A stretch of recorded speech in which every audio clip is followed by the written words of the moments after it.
Good afternoon. Buenas tardes, everybody. Wonderful to have all of you joining us today. My name is Marielena Hincapié. I'm the Executive Director of the National Immigration Law Center and the NILC Immigrant Justice Fund.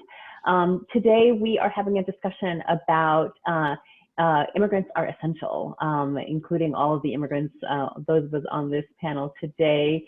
For more than 2 decades, I've been fighting for immigrant justice as an attorney, as a movement leader, and as a nonprofit activist. And earlier this year, I had the honor of co-chairing the Biden-Sanders Unity Task Force on Immigration. Today, we'll be having a conversation about immigrants in the United States, immigrants in America.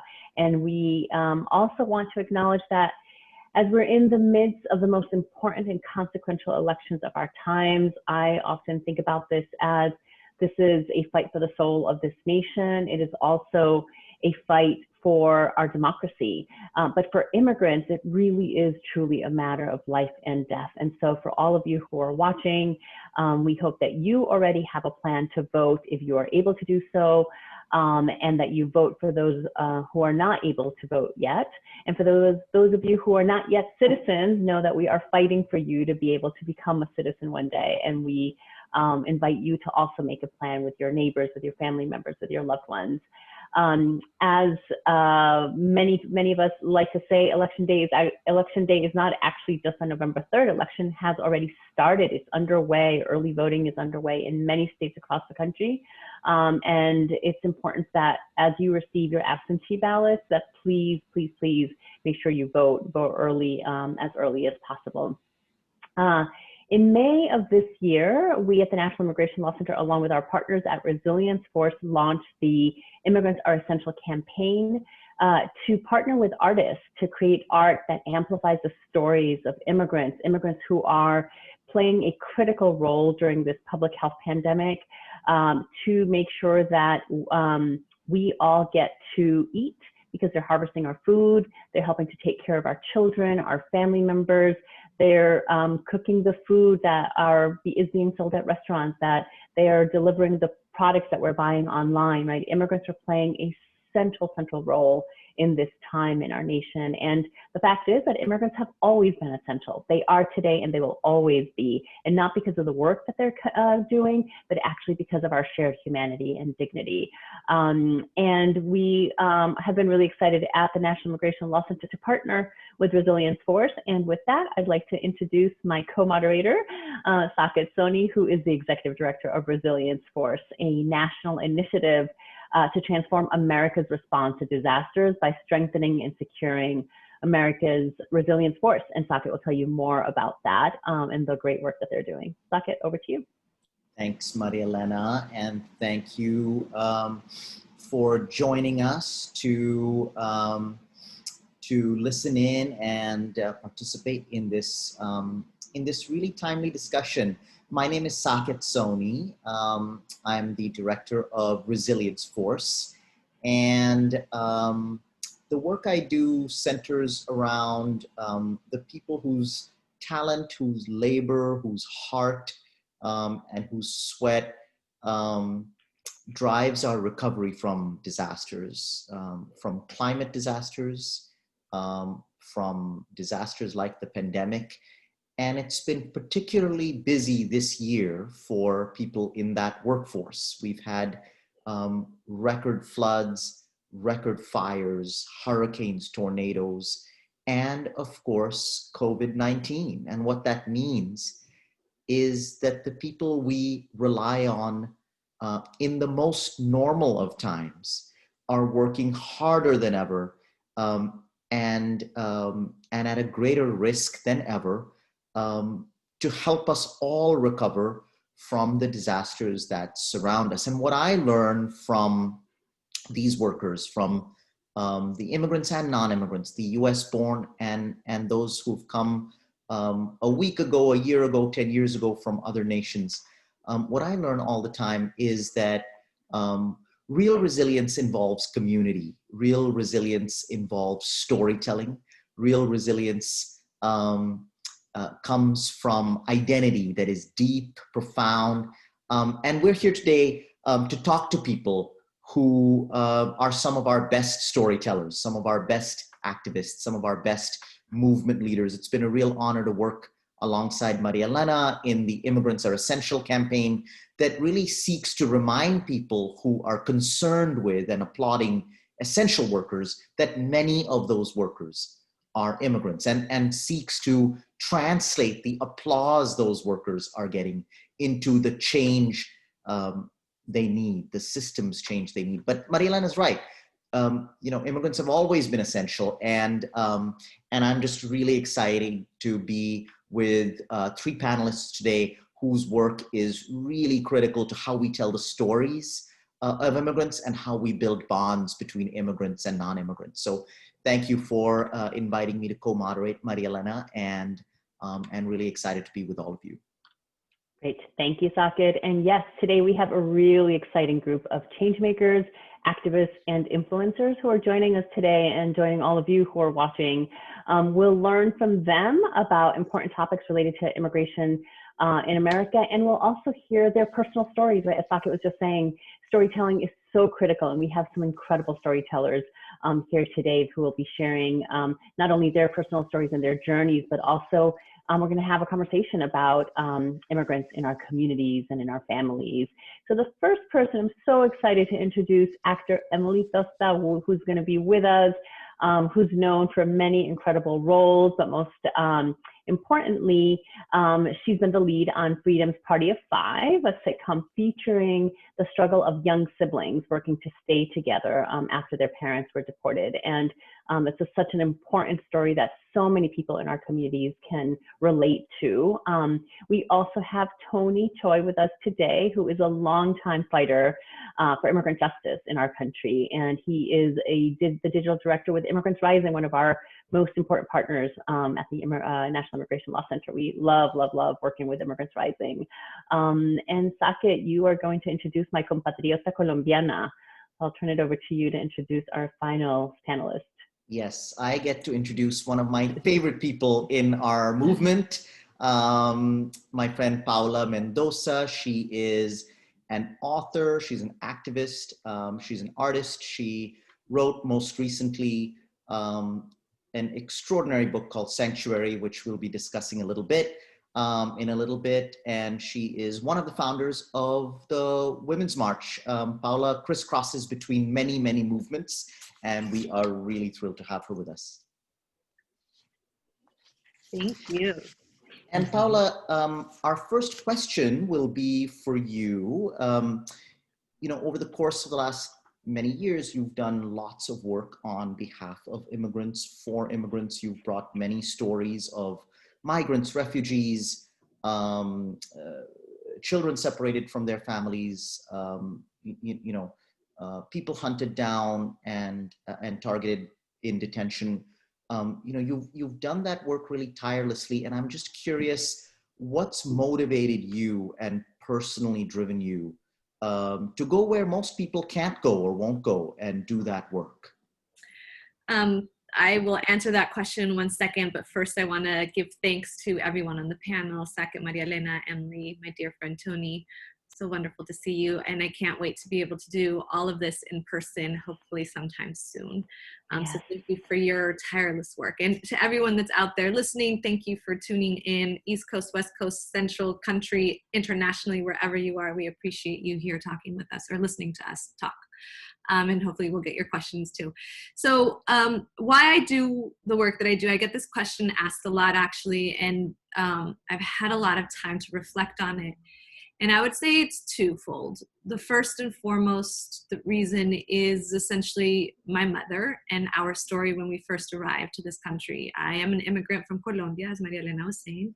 I came when I was very young, and I saw my mother struggle in the most horrific circumstances under the most impossible situations, and I saw her constantly and always succeed, whether that was succeeding putting food on the table that night, or whether that was succeeding in getting her 2 children through college when that road seemed absolutely impossible when we first got to this country. I saw my mom doing the impossible every day, and yet I saw very little appreciation from the country around her. I saw very little support. I saw very little acceptance.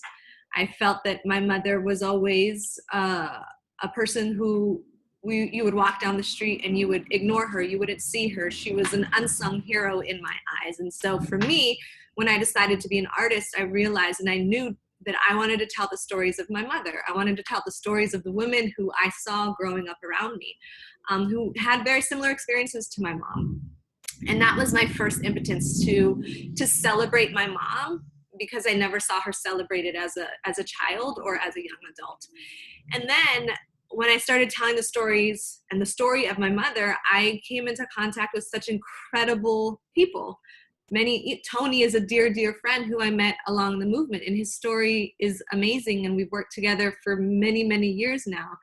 And it was the stories of those people, those immigrants, undocumented and documented immigrants, that really made me realize that my life's work was to uplift the stories of immigrants in this country. And obviously when Donald Trump came into power, those stories became even more urgent, because our communities were being attacked in ways that they hadn't been attacked before. Obviously, under the Obama administration, it was a very difficult time for immigrant communities, and pre-Obama administration, immigrants have had difficult times, but I think that we haven't seen an administration quite like the Trump administration in its viciousness and its unapologetic anti-immigrant stances.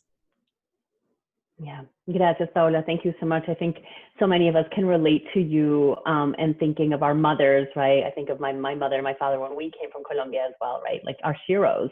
And that's one of the things that we're trying to do today on this panel, is to honor our immigrants, right? Immigrants who are essential today, those who were before, like our parents, and those who will continue to be in future generations as well. Let's hear now from Emily. Emily, you are such an important role model for people across the country and the world who see you on the screen. Can you tell us a little bit about your personal story and your journey, and why you feel so passionate about fighting for and along with immigrant rights? Of course. Well, first of all, thank you so much for having me. I admire all of you, and I am super, super proud and blessed to be here. And also thank you, Paola, for sharing such a beautiful story. I can totally relate with the whole mother thing, because a part of my story is the fact that my mother and I immigrated to this country when I was almost 13 years old. And we came here with no legal status to work. We came here obviously not knowing the language. We came here just to look for that American dream.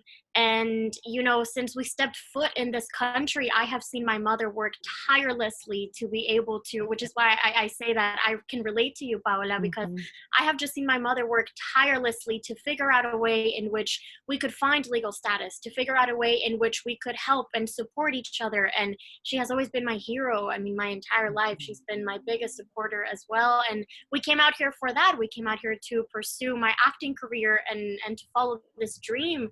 And I was blessed to have the chance to get a work visa, and I was able to obtain a work visa, and so was my mother. But a lot of people don't get that chance, sadly, especially nowadays in our current political climate. And I think that is one of the reasons why it's so important for me, because I was blessed to obtain a work visa when I first came to this country, and I want to be able to share that blessing with other people. I want to be able to stand up for people, especially young people, because at the end of the day, I was only 13 years old when I came to this country. And now I am able to pursue acting, and now I'm able to tell stories, and now I'm able to use storytelling as a form and a way for me to talk about all of this stuff.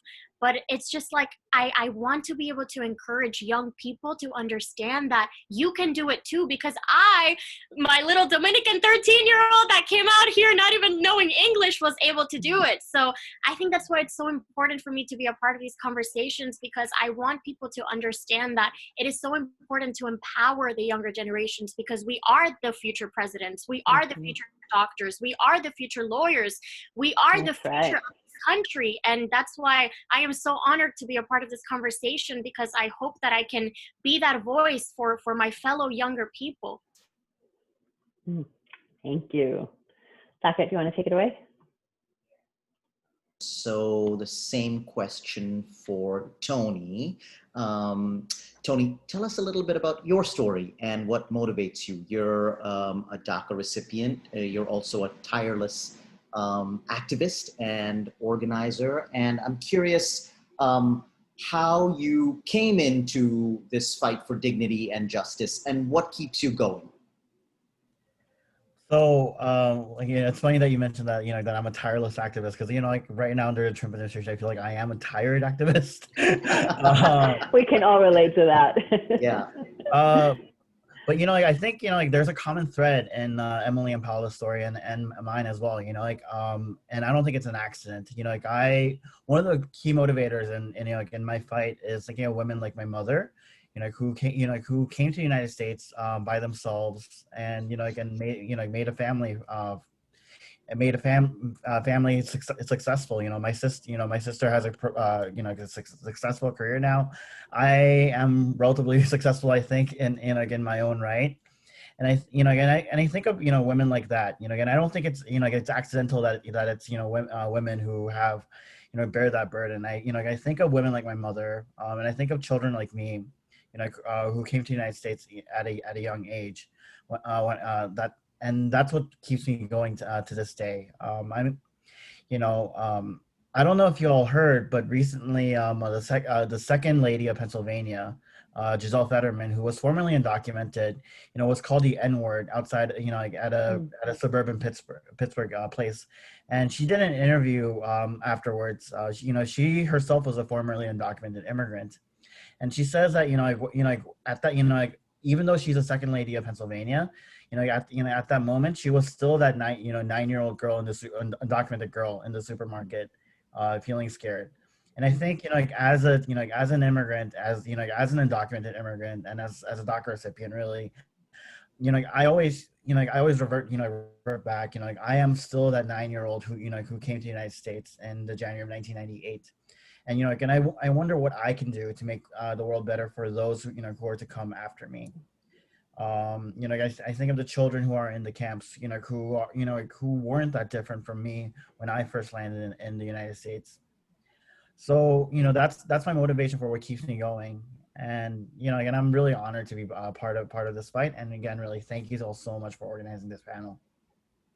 Thank you, Tony. Thank you so much for being with us. And yes, you're right. We hear a theme here, right? Our mothers, powerful fighters, right? Survivors, resilient, courageous, just like all the immigrants that have come historically to this country and who continue to come today. So I have a more general question that any of you can answer, which is, how have you seen, so you've each shared your personal story, but let's talk a little bit more about the community, right? Can you share a little bit about how you've seen immigrants playing essential roles in your own community and what makes you fired up to fight for change that gets us to a place where the law and policy and policymakers finally recognize and understand that immigrants are essential? Who wants to take that? I can share some stories about how immigrants are very important, and especially immigrants that I have encountered. So, first of all, immigrants literally make up like more than a third of the workplace in the industries in this country. That's like a statistic that I remember reading. So just that alone tells you that they're huge contributors to the economy in the United States. And I also was reading a lot of stories that even throughout the pandemic, immigrants made up a very high percentage of all of the essential workers. And they were tirelessly working in their jobs despite the high risk of exposure. And then, personally, like my acting teacher is an immigrant. My mom is an immigrant. My grandparents, my doctor, my lawyer is an immigrant. Like most of my coworkers on set are immigrants. I could literally go like on and on about the amount of people in my life that I have encountered that work tirelessly and also contribute to the economy in this country that are all immigrants. And they work harder than most people that I know. And in my opinion, they deserve to be in this country just as much as anybody else.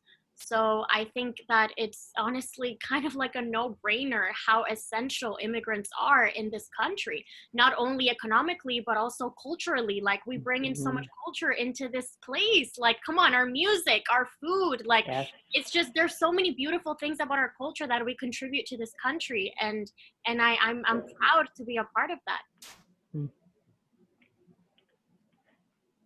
Amen to that. Amen. I can share, share as well. I've been doing this work for, oh my goodness, nearly a little more than a decade now, and and every day I'm still amazed to find out that there's new dimensions to what there is in the struggle for immigrants. And one of the things that at Immigrants Rising, in particular, that I've been really proud to work on is this learning hub for undocumented entrepreneurs called UndocuHustle.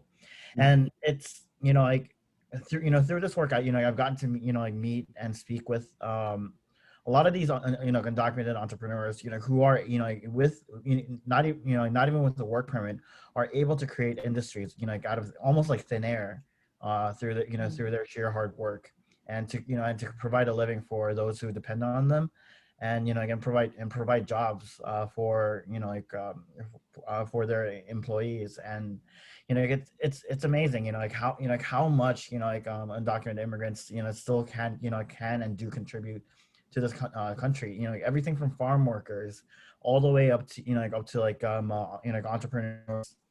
We have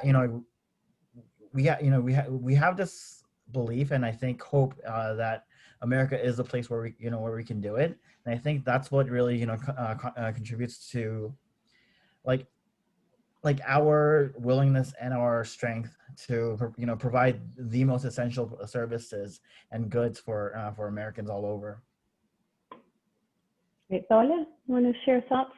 Yeah, I'd like to share a story of someone that I met a couple years ago. I decided that when the caravan was coming in 2018, the caravan that got all of the attention in the midterm, that I was going to go down to the caravan and document the stories of specifically women and families and children who were coming to the United States and why they were coming. And so I went down to Oaxaca, Mexico, and I found the caravan, and it was 7,000 people walking north, walking to the border.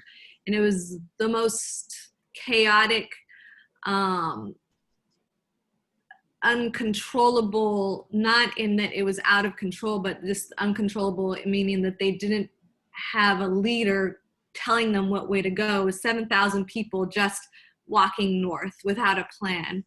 And I got out in the middle of all of those people, and one of the first persons that I saw, and one of the first people that I met, was this woman who was sitting at the side of the road, and she was under a tree, just a little bit of shade. It was probably like 10 in the morning. It was already 100 degrees. It was very, very hot. And she was breastfeeding a little baby. And I'm a mom. And I instantly, like, my heart stopped, because I knew that at that point, the caravan had been walking for a month.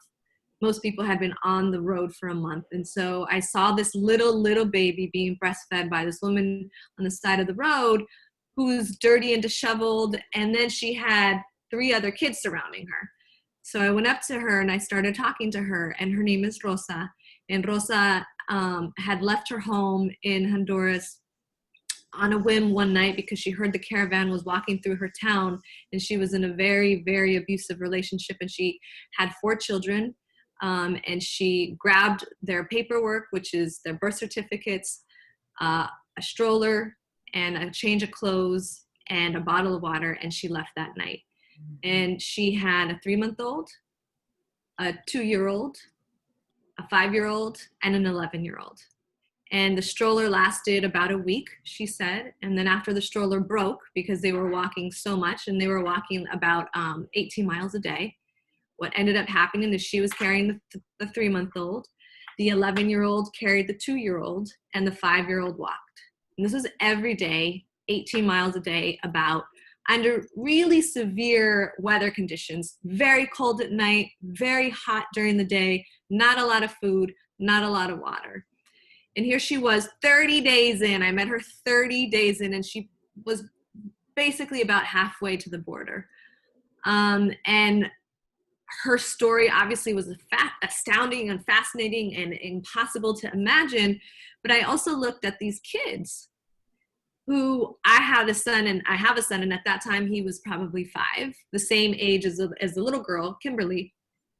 And I couldn't imagine that my son could do what Kimberly was doing every day, walking 18 miles, literally walking 18 miles a day. And so Rosa and the family and I became very, very close. And what I realized, and still I talk to her to this day, and she was coming to the United States to ask for asylum, which is her legal right to do. She's in process of asking for asylum. She's now in New Orleans by herself with her kids. But what I started to really be able to articulate, which goes to your question, was these qualities that allowed this woman to accomplish the impossible are really positive qualities. They're astounding. Not everyone can do what she did. They are qualities that we should nurture and want and celebrate in our country. And I look to her kids, who imagine the tenacity that they have to have at this very young age to be able to do that. Imagine if those qualities are nurtured and celebrated and accepted. And I get emotional thinking about it because I'm a mom. Imagine what those kids could become in our country, what they could do for our country. And I'm not talking about the economy aspect of it. I'm talking about the betterment of our country. We often hear politicians say, we're striving to perfect our union. We're striving for the ideals of what this country was built upon because it was built on slavery and genocide, but we're trying to rectify those sins and really strive for this idea of equality and equity and freedom. To me, those kids bring us closer to that.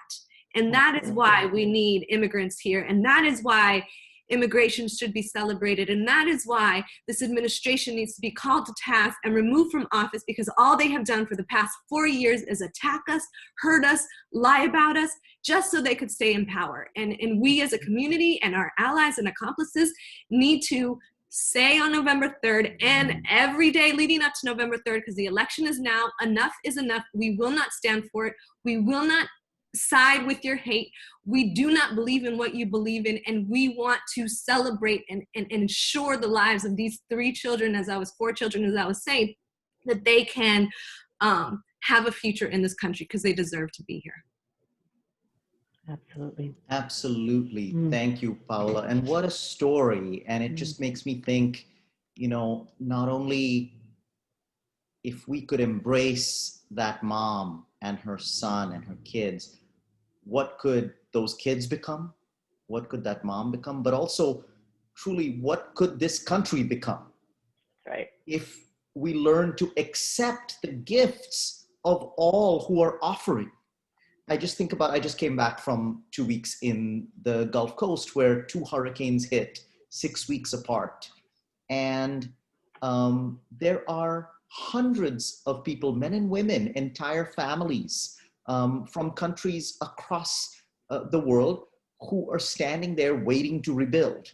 And they are willing, they are talented, they are able to rebuild homes and schools overnight, if only we let them. And if only, if only we lived in a country that would accept the gifts that it's offered. And so here's the contradiction, right? On one hand, you have immigrants, growing our food and picking our food. You have in hospitals, immigrants running the entire healthcare system, taking care of the sick, the elderly, helping people survive during the pandemic. In the West Coast and the Gulf Coast, after fires and floods, you have immigrants who are helping rebuild and recover. And those same immigrants are being left right out of the relief package during the pandemic. Those same immigrants, instead of being helped and recognized, are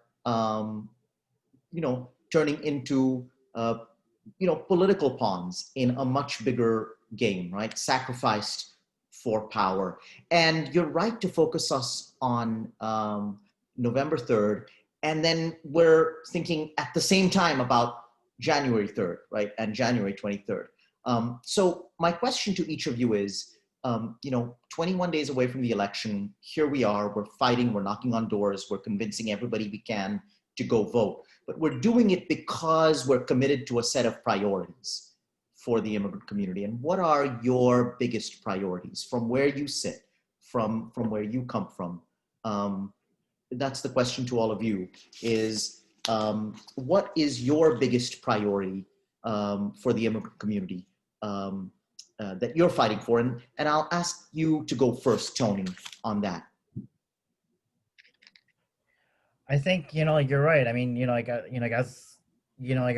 immigrant workers have been one of the most essential workers. And, again, I think we are, our communities have been denied, the aid and the type of help that we need the most. So I think, my current priority at my work is, to create income generation opportunities for undocumented immigrants, whether they have work permits or not, so that they, we can still survive and thrive through all of this. That the existing structures don't need to be the ones that are protecting us, because frankly, immigrant communities have been resilient for a long while. All throughout the 3 million deportations in the Obama administration, and the current assault from the Trump administration, and immigrant communities have been resilient. I mean, we do hurt, and again, I want to make sure that that our communities are strong enough and resilient enough to really face this forward. And again, and that being said, I think I want to make sure that we are always at the table. When it comes, I feel like a lot of times, when people talk about immigrants, we are the ones who are usually being talked about, but we aren't the ones who usually talk.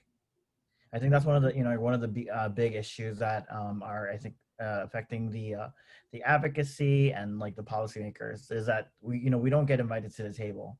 So I mean, there's one part of building our own table with opportunities, but the other one is building our own chairs so that we can drag them up to these policymakers and say that no, we have a voice and a stake in this. That was one of my biggest reasons for getting involved in the electoral process. I worked for one of the presidential campaigns in the Democratic primary. And although my candidate did not win the nomination, I made sure that that I was at the table for when we came to rolling out the policy papers. I made sure that that health language for health access to undocumented people were still incorporated in. I made sure that our immigration policy made it into the climate policy as well, because climate change is one of the biggest drivers of immigration. We have to be at the table, and I think I think we need to make more space for immigrants to really speak directly to the people who hold the power in this country. Thank you, Tony. And Emily, same question for you. We know we're in the fight for our lives, the fight of our lives. When you look forward, what are your priorities? What are you fighting for? What are you wanting to change most? I think that obviously what you said about the fact that there's a lot of relief funds and there's just a lot of things that we aren't getting, and there's a lot of help and a lot of care that we should be getting that we aren't getting because we're immigrants. And just that alone is incredibly heartbreaking, and that is something that I strive for, to be able to help people, especially younger people, to learn about all of these things so they can be motivated to help in whatever way that they can. And just me being a part of the entertainment industry, I think that the entertainment industry has a big impact in this country. I think that TV and film, I mean, we're able to tell stories, we're able to bring awareness, we have audiences that we can speak to, we have people that follow us and people that listen to us. And I think that just me being a part of the entertainment industry, it's very important for me to always talk about the importance of diversity and inclusion, not only in my industry but also in every other industry. And like Tony said, it's important that we also get a seat at the table.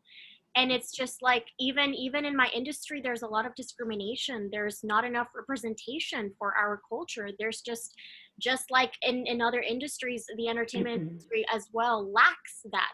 So I think for me, it's just important to I can't stress enough the importance of immigrants and how essential they are, and how we bring about positive change, and we bring about new ideas, and then we bring about, you know, different mentalities and refreshing perspectives. And I think that we all deserve to have a seat at the table, like Tony said. And to me, being able to give these people access to healthcare is important, to give these people access to be able to get the same things that that citizens are getting and that American citizens are getting. And the fact that we're not getting them just because of our race or where we come from or our skin color, like, that's not okay. The fact that we're still living in a world that is literally judging people based on their skin color or where they're from or their immigration status, like, that is not the country that I strive to live in. And I want us to all be able to fight for the betterness of that. And I think that's what's really most important to me. I don't want my kids, when I do have kids, to grow up in a country where they get judged because they speak Spanish or because they have a Dominican Venezuelan mother, you know? So I just think that it's important for us to protect each other and also protect our future generations as well. Thank you for that, Emily. I think what both of you, Tony and Emily, what you all have shared, and actually even in some of your previous responses, Paola, as well, you know, makes me think about, you know, all of our immigrant stories, right? All 5 of us are immigrants, and we all came and our families came so that we could have a better life, right? Our mothers, you each shared about your own mother's story, and it's the same reason Rosa, right? Rosa left Honduras, as you mentioned, Paola, right? For her children to be safe, for her children to have a better life. And what's crazy about that is I think about, like, today, if my family were trying to migrate from Colombia, we would not be considered worthy of being here. We would literally be excluded by the laws that Trump has passed, has put into place, right? And so, you know, one of the questions, Paola, that I wanted to ask you, which is slightly different, is, you know, your recent book, Sanctuary. I read that. So if people who are watching, listening, have not bought it yet, please, please, please order that. It's called Sanctuary. It's a young adult novel. And I, first and foremost, to Emily, to your point about representation, it's the first time that I read a book in the United States written by a Colombian author. And I felt I loved reading. I was like, oh my God, you were talking about your mother making arepas, and there were just so many things that just really resonated. And it's that feeling of belonging, right? Seeing yourself, right? I saw myself in you and your family when you were telling your story. But that book, what's particularly profound about it is that it's this dystopian novel about what the future could be, and this deportation force that you painted, and Valeria, this incredible young, courageous, resilient, strong, which I can imagine, right? Some of the kids that you met at the border. I read that and I felt like that future is not that far away if Donald Trump gets reelected. You know, it is exactly why we must make Trump a one-term president, right? And it can't be simply a small margin. Like, he actually, voters, we need to resoundingly reject his policies for the very reasons that you talked about earlier, Paola, and that you wrote about in your book. So you talk a little bit more, for folks who have not yet read it, kind of how, just a little bit about what was the inspiration for that book, and then second, how you hope that the book will help shape people's views of immigration and immigrants in America today. Absolutely. Thank you for your kind words about the book. It always still makes me nervous when people are reading it because it's just recently published, so thank you. So the idea of Sanctuary came to me very soon after family separation. For those that might not recall what family separation was, in 2018, the Trump administration announced a zero tolerance policy, which allowed for families that were crossing the border, in the southern border with children, to have their children taken away, in very easy explanation of it. And that resulted in thousands of kids being ripped apart from their families. I think the youngest child that I heard of that was separated from their mother was an 8-month-old baby who was literally breastfeeding from her mom, and they took the baby into what is essentially a ORR, foster care facility type situation.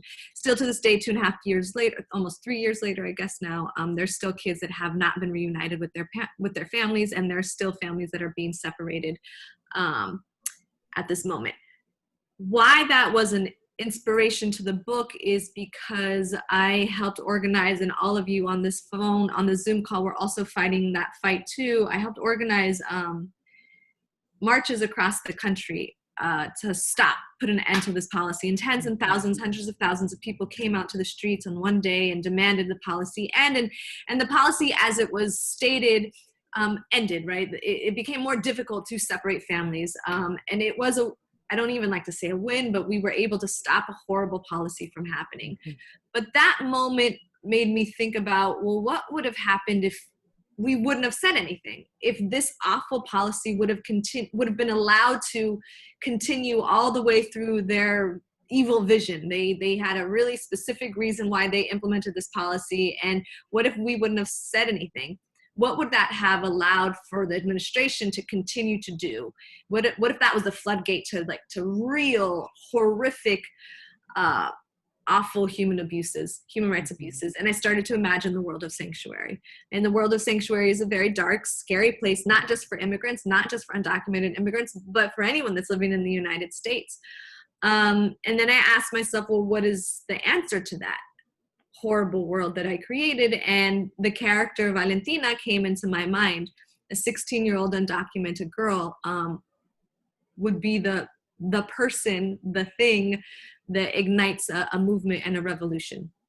And the reason why we wrote this book is that it is a clarion call, it is a warning, it is the brightest neon sign possible saying, if Trump is reelected, this is the world that is 100% possible, because everything that is in that book is, because I've been working in immigration for a very long time, it all comes from a real policy. It all comes from something real, and it's just expanded out. It's imagined to its worst end, but the seed has already been planted in our world. And so where it ends up in the book is 100% possible. And to that end, it's why we all need to vote. I saw a headline on in my Twitter, which broke my heart, and it said that 30% of Latinos are voting for Trump. 30% of men, I should say, because men specifically are attracted to his machismo, because they don't really care about his immigration policy, because they're already in this country and they have a disdain for immigrants themselves. And that is a problem. That is a not a surprising problem, because our cultures tend to be conservative. Like, that is the reality.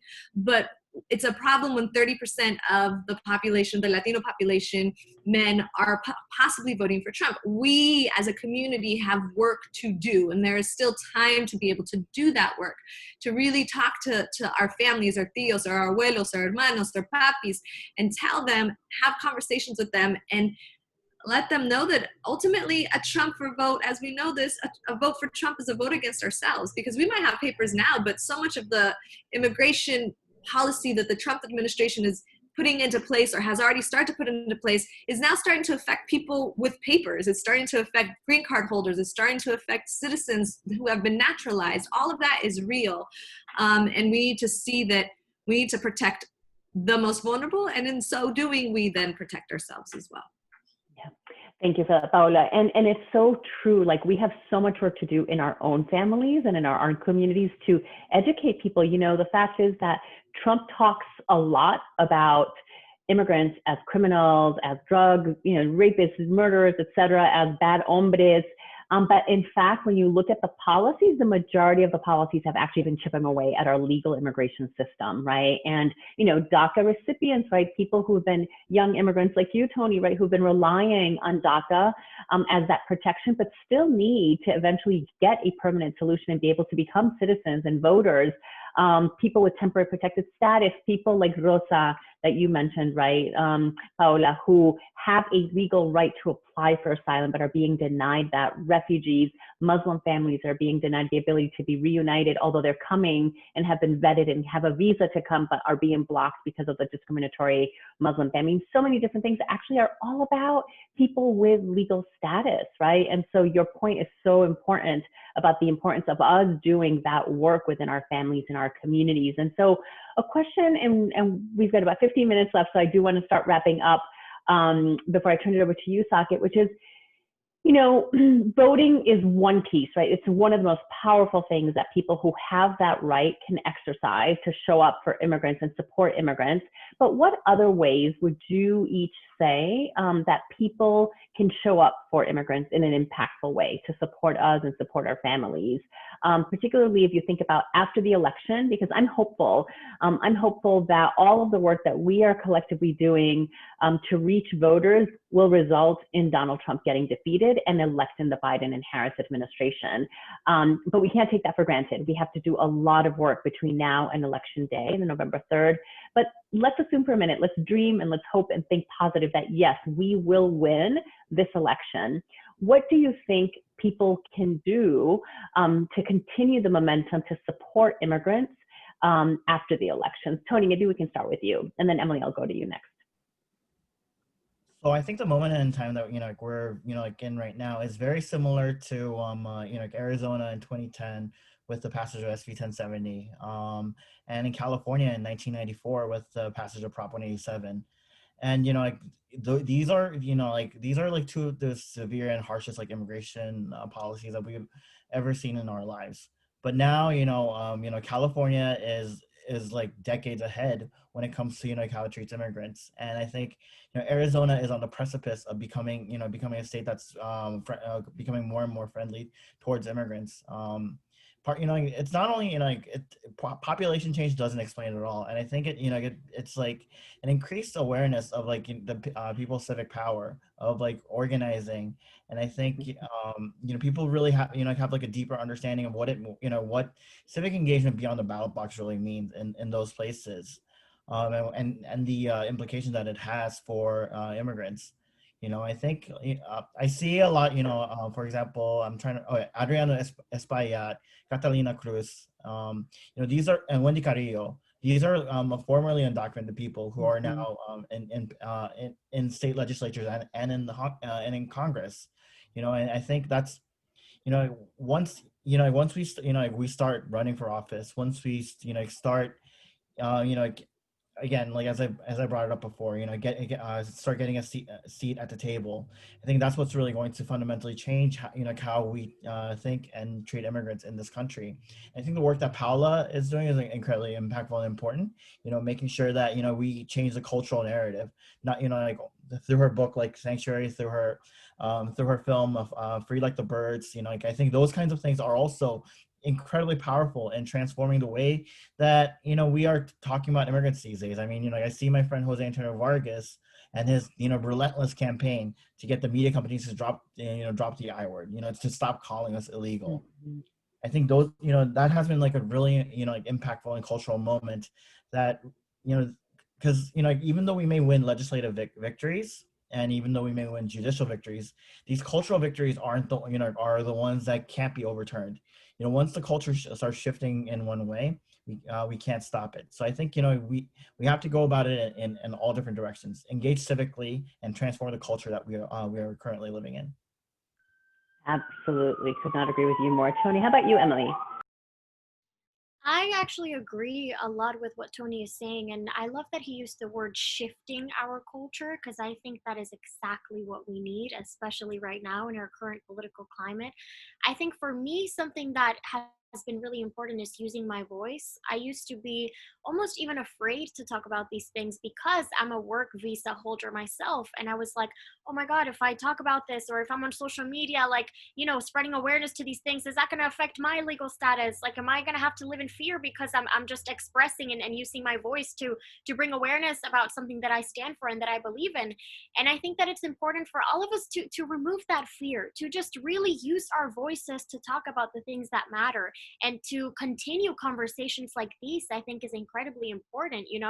I mean, there's a lot of people in social media. Social media is such a big platform nowadays, and it's been so impactful in every way, shape, or form. So I think just even getting on there and spreading awareness about these things, especially like I said before, to the younger generations, to these new voters, and so they can become educated on the right decisions to make, so that we don't continue another few years of this term, because that cannot happen, especially if we want our culture and immigrants to move forward. And I also just think it's really important to also become educated on our representatives, you know, our representatives within our states and within our cities and within our towns, because at the end of the day, a lot of people kind of miss out on that. And a lot of people just think, oh, we're just going to vote for the president and that's it. But no, that's really not it, because we have a lot of these policymakers that are very important. And I also want to stress the importance of that, especially to younger voters and newer voters that may not know that they can also do that. You know, at the end of the day, it's a big team of people, and we really have to vote in every aspect that we can so that we can get rid of these terrible policies that affect us a lot.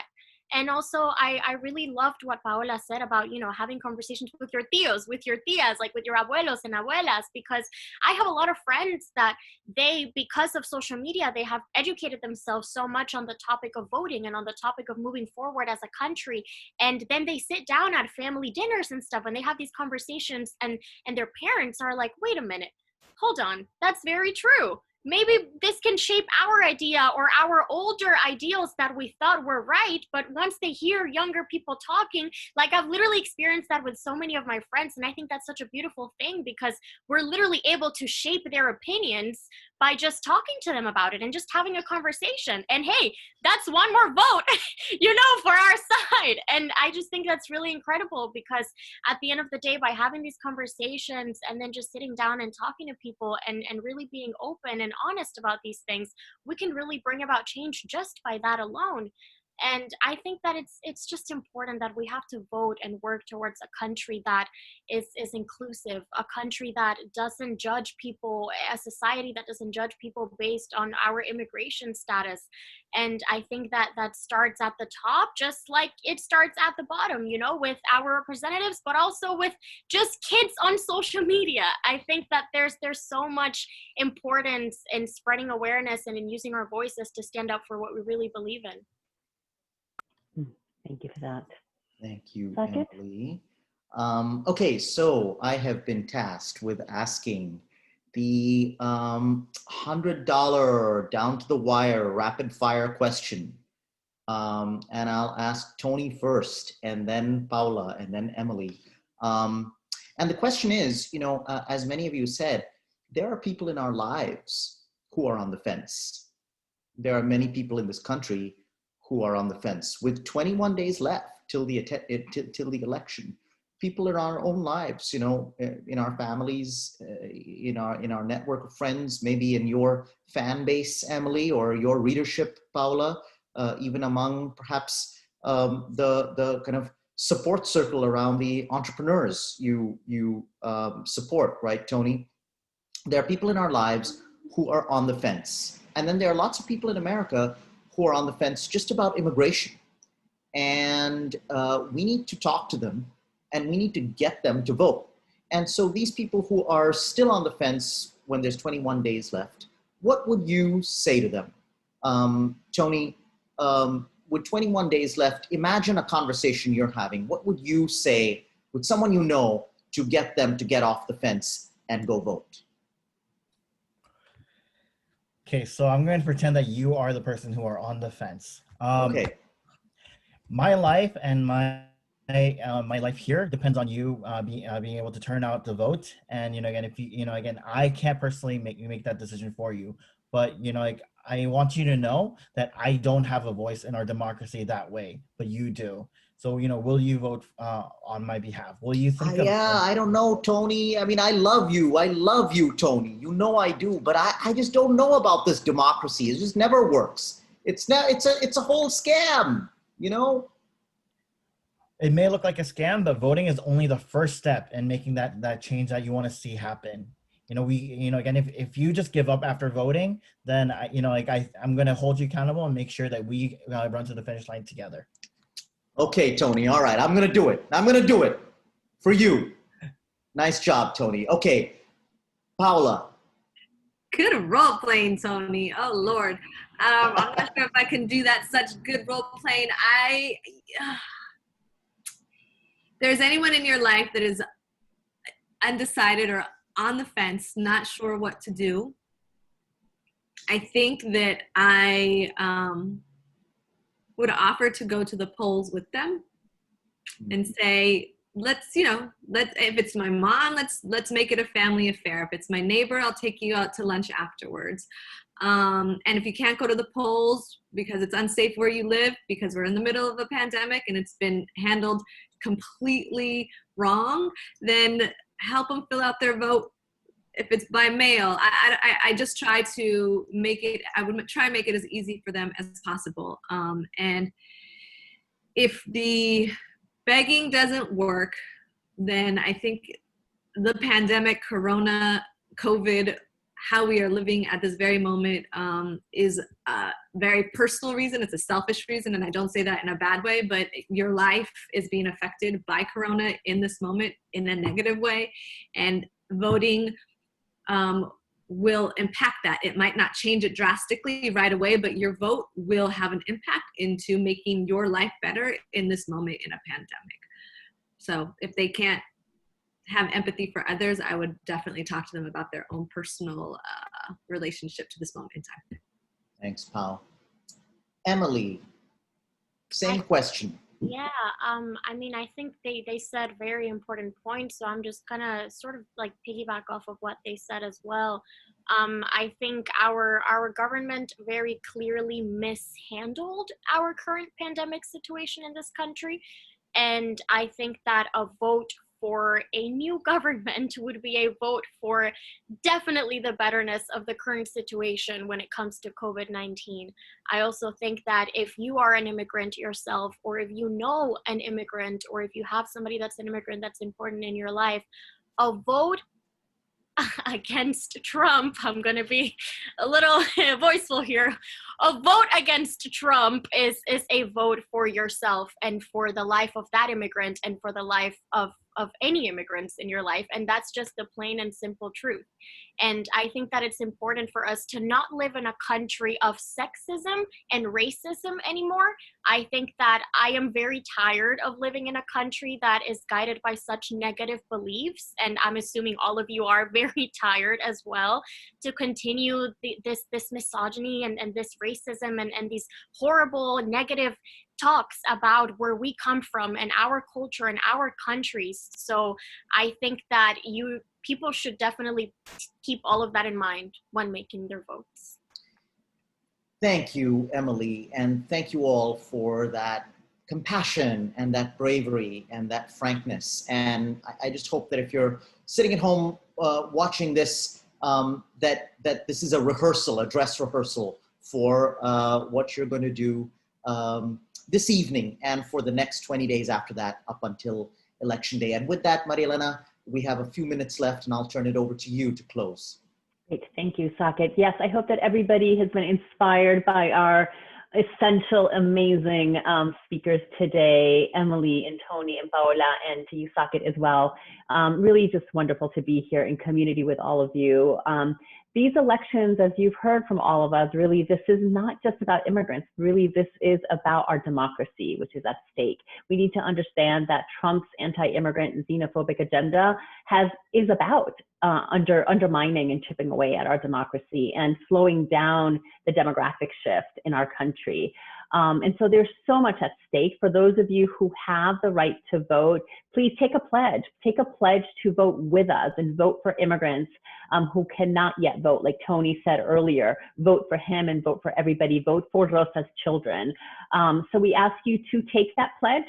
You can show up for immigrants by visiting our website, nilc.org/vote, and join our efforts. That's the pledge to show up for immigrants during these elections. But we also invite you to join us, Resilience Force and the National Immigration Law Center, through our immigrantsareessential.org website, and share our campaign's art and stories in your own social media. If you are an artist and you're watching, perhaps you can be one of the artists that helps to amplify some of the stories of the essential immigrants who are helping us get through this pandemic, and who will absolutely be there for us as we're trying to recover and have a just recovery in the future. If this is an option for you, please consider contributing to the immigrant advocacy, and remember, your vote is your power. So please join me in thanking Saket. Thanks for partnering with us. Paola, Emily and Tony, and have a wonderful day, everybody. And let's win. Let's win this November. Gracias. Take good care. Let's win. Bye, everyone. Go vote. Go vote. Go vote. A votar. A votar se ha dicho. Bye, everybody.